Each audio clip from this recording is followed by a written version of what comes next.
I'm Natalie. Today we're going to draw a tortoise, and that I'm going to tell you something about that in a minute. Let me get my computer.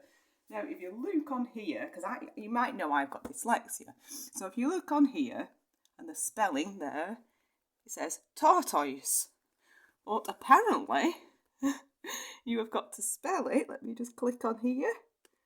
Tortoise. It says tortoise. How are you supposed to learn how to spell?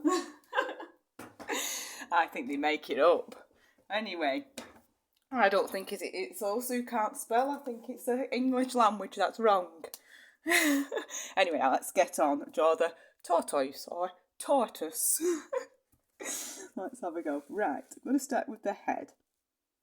I've left my little puppy downstairs today because she's disruptive. She's cheeky. I can hear her running around. I hope she's not up to something. So this is going to be the mouth. I'll stop talking now. Come round here, all the way round and down. That's going to be the neck. She's here. What are you doing?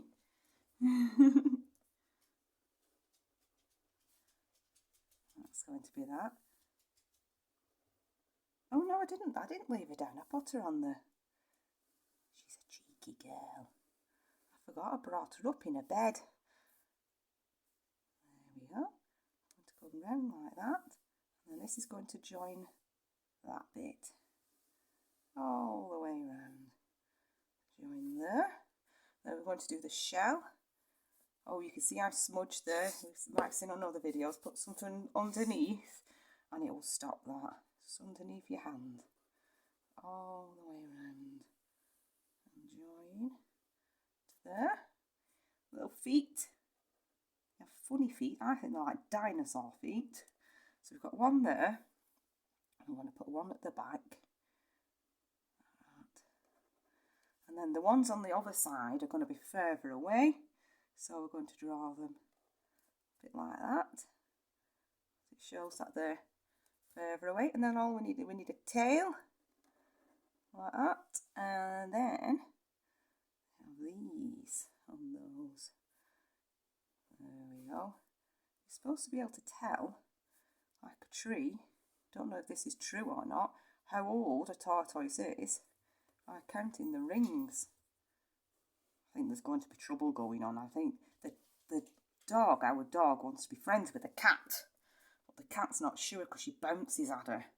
And then an eye, she's a bit scared when she starts bouncing. I'm going to do a little eye like that so she's looking at you. There we go.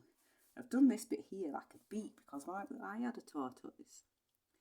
And they have a little beak at the front, a little bit like that. Maybe a little bit more rounded. And she used to love peas. And when you was giving her a pea, sometimes by accident she would nip. She didn't do it on purpose. It hurt as well. So this bit's quite hard at the front. Yeah. You could put some eyelashes on or whatever you like. But that one is done. And don't let anyone tell you you can't spell. So if you would like to send your videos to me, I will put them on my Facebook page. All the details are below. And thank you very much for watching.